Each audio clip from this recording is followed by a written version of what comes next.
Moving on to our next topic. So today we're gonna talk about heavy metals and things like detox has probably as well come under this play. So we hear and see a lot of these juice cleanses and colonics and all those kind of things. When is actual need for something like that? Because more often than not, I hear someone coming over to me and like, hey, should I detox myself before I start this nutrition plan or whatever? Then what does it actually mean? What are people trying to detox from? Do they even understand that is another question. And what are we looking out for? So what are these heavy metals? Because we often hear these things and there's little to no clarification about what they actually affect. Oh, I have high mercury from eating tuna. Yeah, and so on. Yeah. So what is it? Let's kind of go into that. Where does it come from? How to deal with it? So let's start unpacking all those. Yeah. What is the most common sources of, let's say, heavy metals? And is it coming from nutrition, or is it coming from some kind of industrial environment, or? Yeah, most heavy metals, right? And let's just kind of name them so we kind of know what we're talking about. It's going to be mercury, arsenic, cadmium, aluminum, and I think nickel also gets put into that. And those are mainly going to be coming into your life in any substantial way from industry, like military industry, manufacturing industry, things of that nature, right? So right away, there are some people that will have a predisposition to these things if they work in those industries, right? Especially some of those industries in historical past tend to dump some of their waste and stuff like that into waters. You may experience that you are more predisposed to intake those because of the water, right? In those industries, some of these heavy metals get put into the water or into other things of that nature in and around that area. And it's not just heavy metals, but that's really where you're going to see some of them. Now, other places, right, where you can see some of these, for example, rice is now in California labeled to have arsenic in it. There is a minor amount of arsenic in the rice. So California has decided to label that. That's also a heavy metal. And that is just basically naturally coming from the earth, right? Some of these are naturally coming from the environment in which the food that you're consuming exists in. Another form of heavy metals that people tend to kind of throw their hands about is fish, like seafood in general. Hey, there's lots of mercury in fish, or lots of heavy metals in the fish that you're consuming. The thing is, some of these heavy metals interact in ways that are kind of like a isotope effect of, like, they have more mass and they can't move in and out of cell membranes.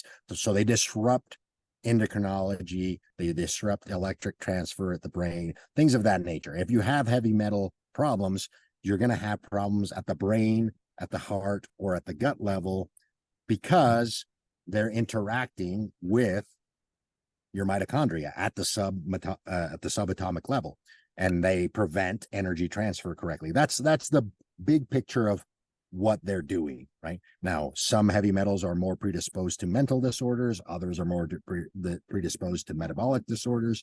And if you do get tested, now testing for heavy metals is a blood work workup. You can just test for heavy metals by getting a hair test or a blood test that actually tests for the heavy metals. Is there any test name that people can probably Google and see if they can do it near where they'll be named what the metals are? So it'll, like, if you are specifically looking for aluminum or mercury, it's literally a blood test for mercury. So it's actually the name of the heavy metal. Now, if it, like, I think Life Extension offers heavy metal testing, and it's literally labeled that. And there are some companies that have hair follicle heavy metal testing, and they'll be labeled that. It'll just be heavy metal testing, and they usually test for the main four, which is arsenic, mercury, cadmium, and aluminum. Those are the main four that they're going to test for. Most people tend to not have heavy metal poisoning, even though they might be doing things of that nature. So then that kind of leads into the question that you asked as far as cleanses, right? Like detoxing and things of that nature. Are those actually useful for heavy metals? And the answer is no. A colon cleanse, a detox cleanse of juices or whatever you can find is not going to clear heavy metals out of you. They have to be bound by another molecule and then removed out of the body. Now, some of these, right, are things that are actually in the foods that have some heavy metals in it. For example, let's go back to the seafood and fish topic. Seafood, all seafood, has high amounts of iodine and selenium.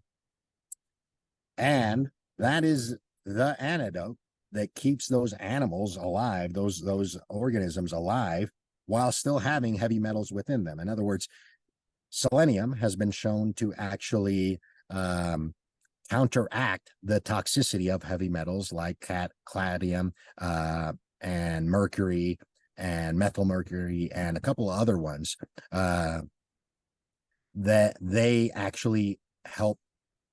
Selenium in general, specifically, helps remove those, facilitate the removal out of them. Now, iodine, mostly seafood has selenium and iodine. Iodine actually helps with the removal by binding to things like mercury, aluminum, and all of these heavy metals. And so now it has been bound to the iodine, and the selenium helps the removal of it. You're not going to be able to do this with some kind of a juice cleanse or some kind of a colonoscopy or anything like that, because these molecules, these heavy metals, are microscopic. Like we're talking tiny amounts, right? Tiny amounts in your blood or in your cells. They need to be attracted to and chelated by some of these other ones. And a more recent one that's been elucidated lately in literature is melanin.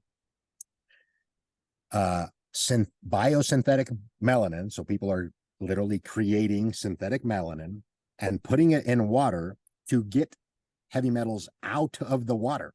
They're literally using it as a cleanup for water for the, the first kind of things that I talked about earlier at the very, very beginning, where I said, hey, certain industries are predisposed to contaminating water with heavy metals because of the manufacturing processes and the type of things that they're using there.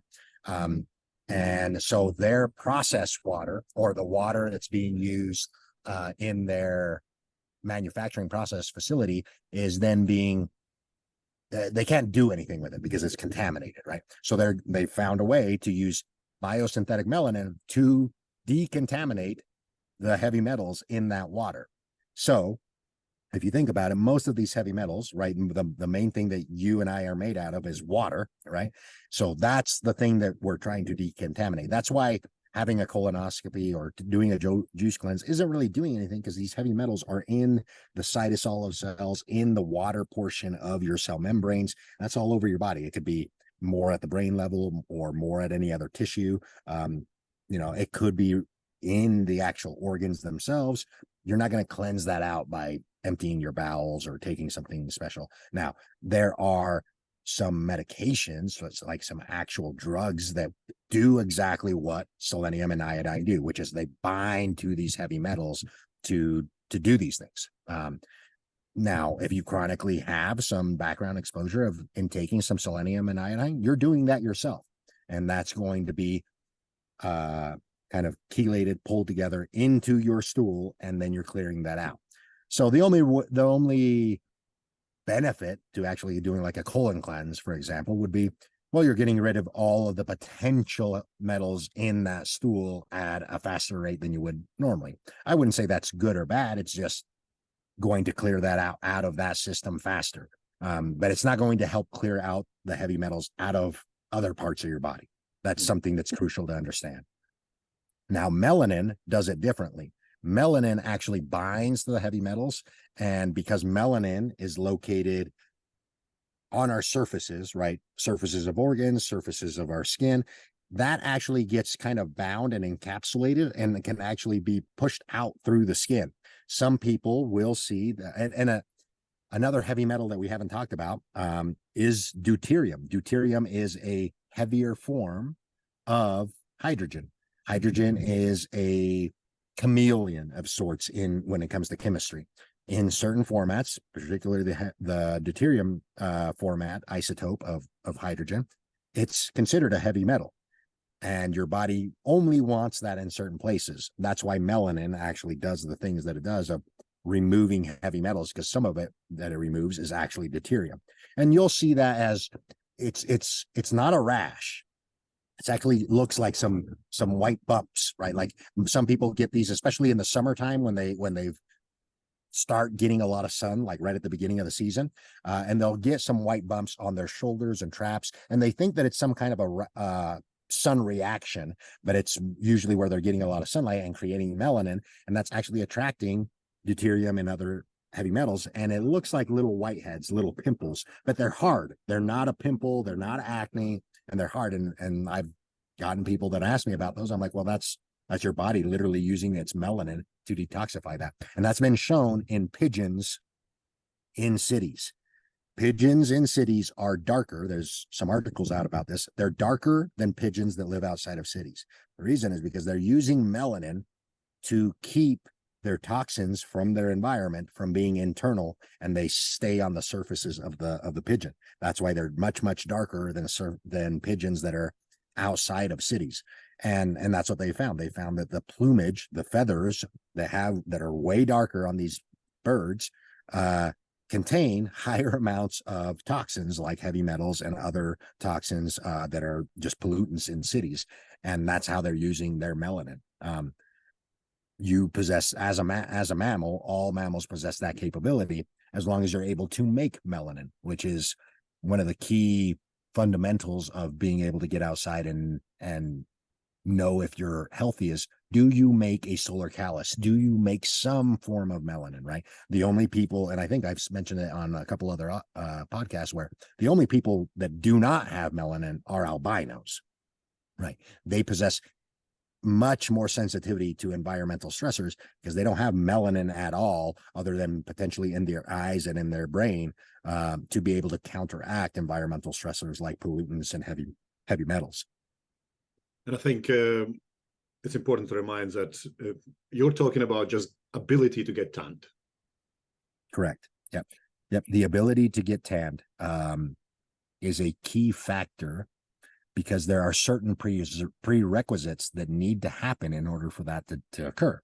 Your DHEA content needs to, or not DHEA, DHA, excuse me, your DHA or omega-3 content needs to be high enough so that when your skin is exposed to a stressor like UV light, it doesn't blister. It doesn't go ahead and deteriorate, right? The way I like to describe this particular phenomenon is when you overheat any oil, it turns into a black goop, right? If you really burn some oil, you know it it becomes useless. Well, that's what omega-6s happen at the cell membrane versus omega-3s. Omega-3s, think of it like they're a higher heat cooking oil, right? So if that happens to you, if you're cooking and using olive oil, for example, you know that you need to keep the heat low. But if you need to cook whatever you're cooking at a higher heat, you would use an oil for higher heat. That's what omega-3s are. If your omega-3 content is nice and high, when you expose yourself to sun, now you can handle that higher sun environment and produce a lot of melanin. The other thing is, if you go out and you have a place where there's 4 seasons, the cold always precedes high sunlight, right? The cold comes before spring and summer. That activates POMC, pro-opiomelanocortin, to be split up differently. The cold stimulates you to make more alpha MSH, which is the tanning molecule at the surface level. So being exposed to cold regularly, having good content of omega-3s, have a whole bunch of health benefits that you can see on blood work. And coincidentally, they have real life benefits, because when you go out into some sun, you don't get completely tore up by the sun as far as like damaging your skin, and you end up getting a tan very easily. That is a net benefit right off the bat. That's one of the main things. And we talked about this, I think, in our diabetes episode. Most diabetics are lacking vitamin D, and have a really, really crappy time being able to tan. In fact, they tend to just go right from, hey, I get outside and I burn. And then you look at their omega-3 index and it's very atrocious. And the reason is that they don't have this happening on the surfaces. So it makes it really hard for them to intake environmental information. Remember, your body is exposed to it ideally. Well, it doesn't really matter if you're outside or not. You are exposed to your environment, whether you like it or not, right? Your environment can be indoors, outdoors, or anything in between. And that environment can contain pollutants or not, and heavy metals or not. Your body is designed to combat most environmental stressors as long as it's always replenishing the things that help your nervous system and your biology combat these things. So selenium, iodine, and melanin. There's the things that I talked about in this episode. Selenium and iodine are coming from the foods that also happen to have lots of DHA, so that your cell membranes can also be prepared for the onslaught of other environmental factors.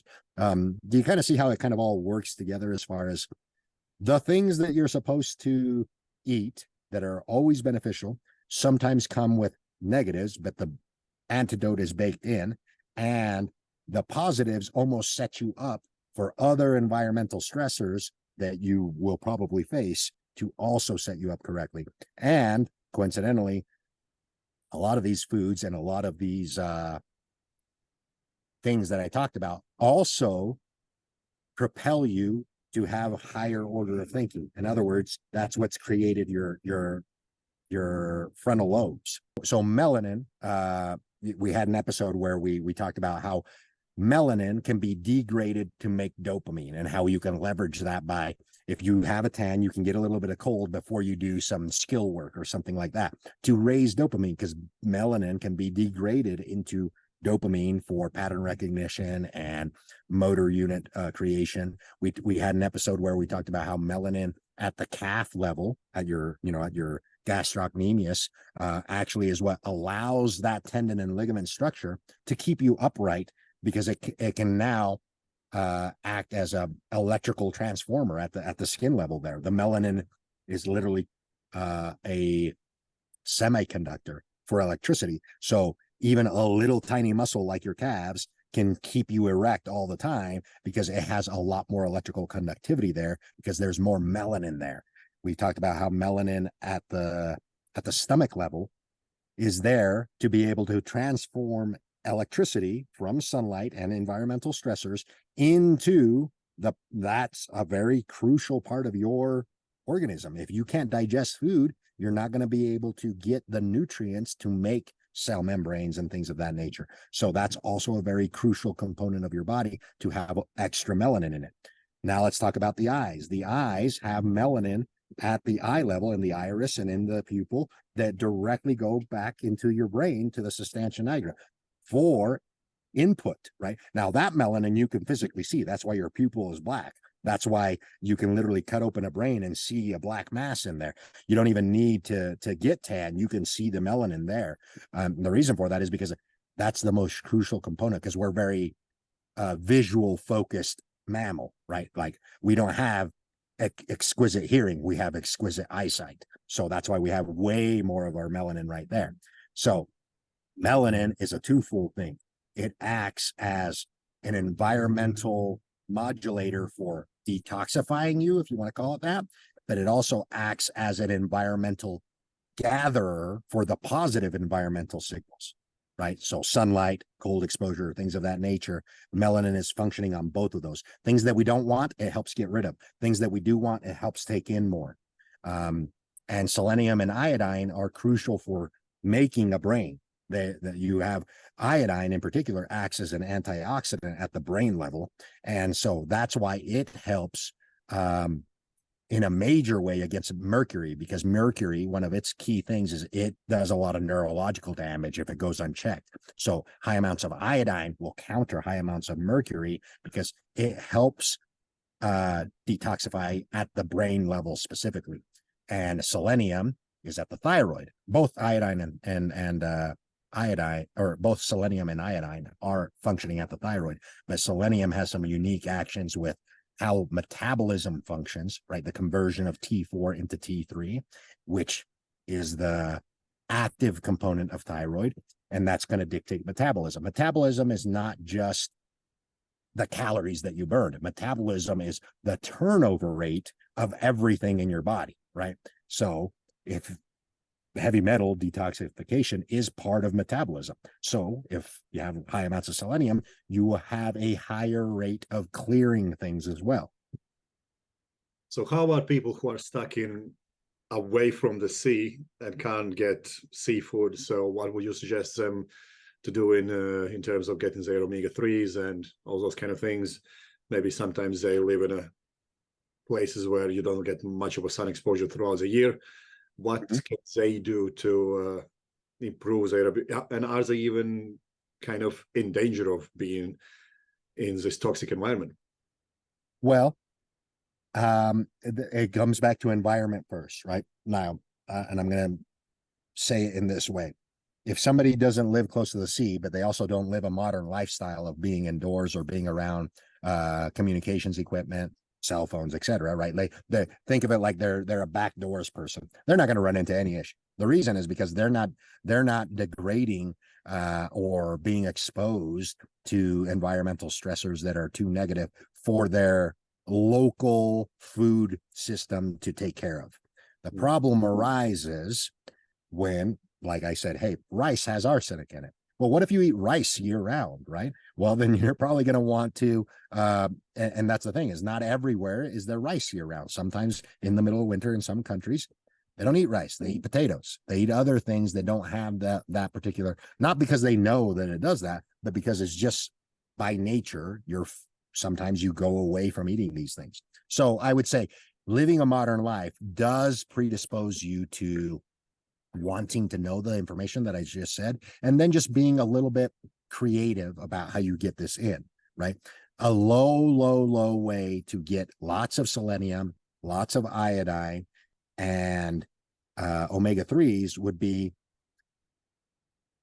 this is probably one of the few times that I would say supplementation is definitely, especially if you said, hey, I actually have high levels of mercury or iodine. I've gotten tested and that's at the higher end. Then I would say, you know what? Let's not ingest the actual fish, right? Because it is going to bring a little bit extra. Let's supplement with high amounts of omega-3 pills, as long as they actually are tested to not have mercury in them. And then we're going to bring in large amounts of selenium and iodine through the form of seaweed capsules, right? You could get it in the powder if you're wanted to go cheap, but they sell them in the capsule form. And that combination there would dramatically start to accelerate things as far as bringing in the things that will positively impact clearing those. And then I would probably go with somebody, that had that particular problem. I would test their omega-3 index. Is it high enough that if I get you to go outside and tan, or even use a tanning bed, this would be one of the few times where I would say maybe a tanning bed to get a little bit of color on you, get a little bit of melanin going, would be beneficial. But if you live somewhere where there isn't strong sun, you're not able to tan, 3 months out of the year, 4 months out of the year. There is the particular, the thing that you're missing is infrared light and UVA light. And we've had this come up in some of our episodes where I hedge that by having an actual infrared light and UVA light coming into my body. Now, you can get some of that effect from cold as well. So everybody kind of knows that if you expose yourself to cold, that if you have a good omega-3 index and you're a healthy individual, that you should upregulate, your body upregulates the amount of heat production that it should make. What is another word for heat? Infrared. Your body is actively making light internally. Now, another thing that people, that's why I say, if you're very pale and you came to me in the middle of December, I would probably have you do a tanning bed to get a little bit of melanin on the exterior. And then I would really heavily focus on cold. The reason is because once you start inducing cold, it will tell the melanin that's on your exterior to move internally. Once melanin moves internally, now because it's a semiconductor, it can actually step down light or step up the power of light. So if your body, when you expose it to cold, creates infrared light by creating heat. When you have melanin internally, some of that infrared light gets stepped up in frequency to UV light. So you guys heard that correctly. Your body is capable of making red light by making heat. And if you have enough melanin internally, that melanin will transform infrared light at 660 nanometers down to UV light that starts at 380 nanometers. So you're going to literally bring in infrared and UVA light internally and create it internally when you expose yourself to cold, as long as you had some melanin to begin with, right? And that's, if you follow the sequence of events of a season, that's how it works. Cold precedes sunlight so that you can get really tan. Then the summer goes away and then you get really cold. When the cold comes, the tan goes away by the melanin going internally, so that the melanin can be used for internal processes like creating light and detoxifying you even when the sun is not out. So sunbeds might actually be a hidden savior of those who live in cities and just want to look cool, but they are actually improving their health without even knowing that.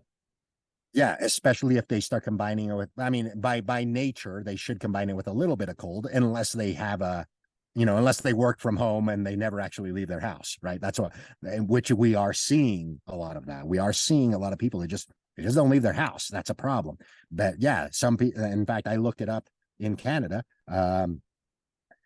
Most people are deficient in vitamin D, and they actively show that people that tan regularly once or twice a week have a acceptable vitamin D level. It's not immaculate, right? It's not perfect, but it's acceptable, and it's not deficient versus people that don't.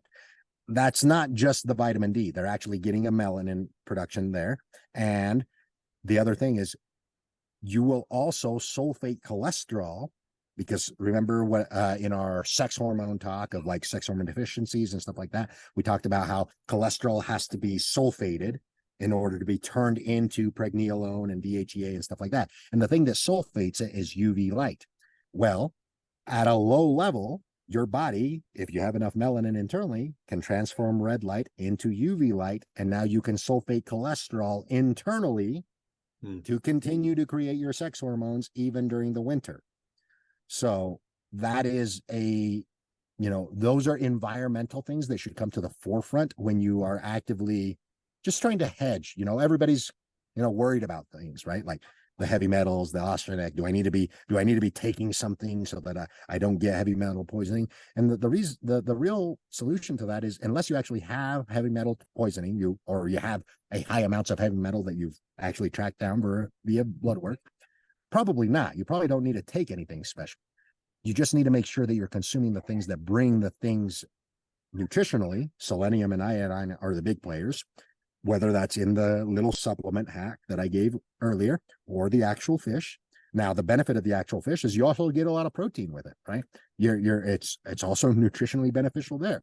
The fish is also going to bring astaxanthin, which is an antioxidant, and specifically for the eye.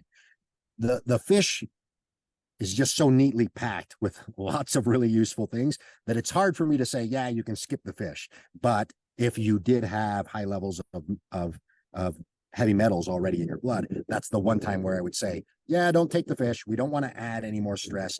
Let's just take these specific constituents that will help clear that out, especially if it's not in the realm of you have actual heavy metal poisoning. If you had actually have actual heavy metal poisoning, you would know, and a doctor would, there would be an aggressive treatment to get rid of that.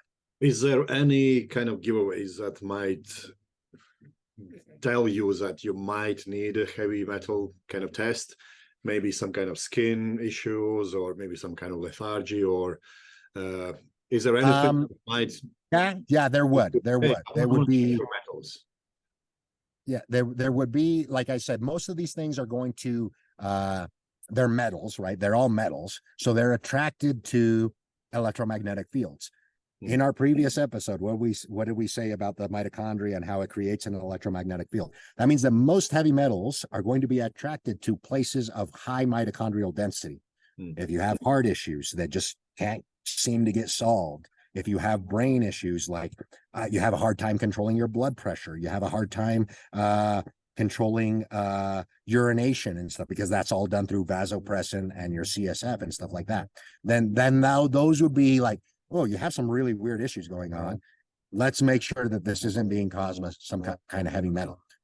Blood pressure issues, in incredible amounts of urination that's unexplained, or incredible amounts of like dehydration, like you just can't drink enough water, you literally are thirsty all the time. That starts coming from the brain, right? Like that's the signaler of what's going on there.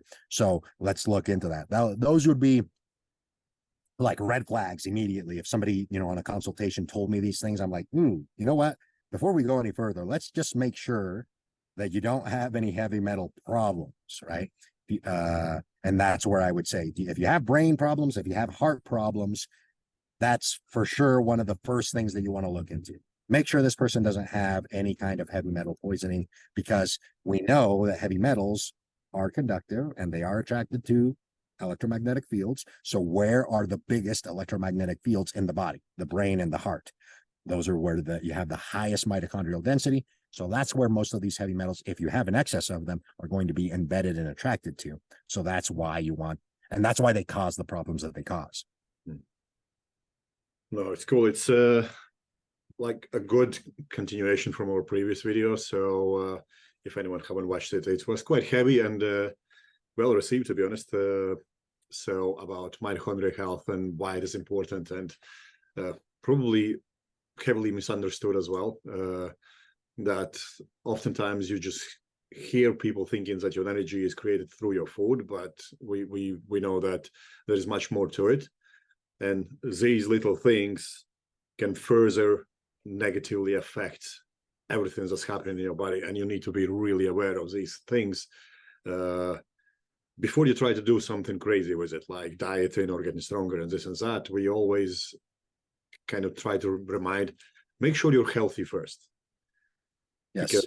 Because everything else will fall into place if you're healthy. But if you're not, you're just trying to literally burn candle on both sides, and you never know what's going to happen. And simple thing as just doing blood tests to begin with is a great tool, and then maybe your blood pressure and all those other things. So yes, absolutely, can agree more. And then just finding somebody that understands that with you, because some doctors are literally on the same page as the patient, right? That's all they really know. Hey, food gives you the energy. I guess you need to eat better food, right? And that's the only advice they will give somebody is eat better and exercise more, you know, because on your blood work, I don't really see anything that I can prescribe you anything for.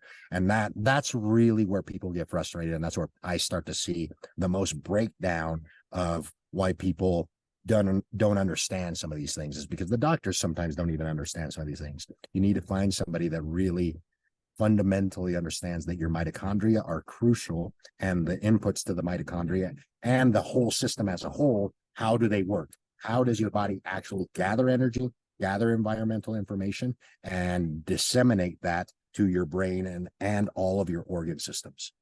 And something you just said is that it's important to understand the environment as well. So your doctor might read your blood test and tell you something, but without asking you questions, that information might be terribly wrong, when we have seen it many, many, many times. Absolutely. No, I think this is a great summary of all that, David. I really appreciate your time, and I'll see you in the next video. Awesome. Thank you very much.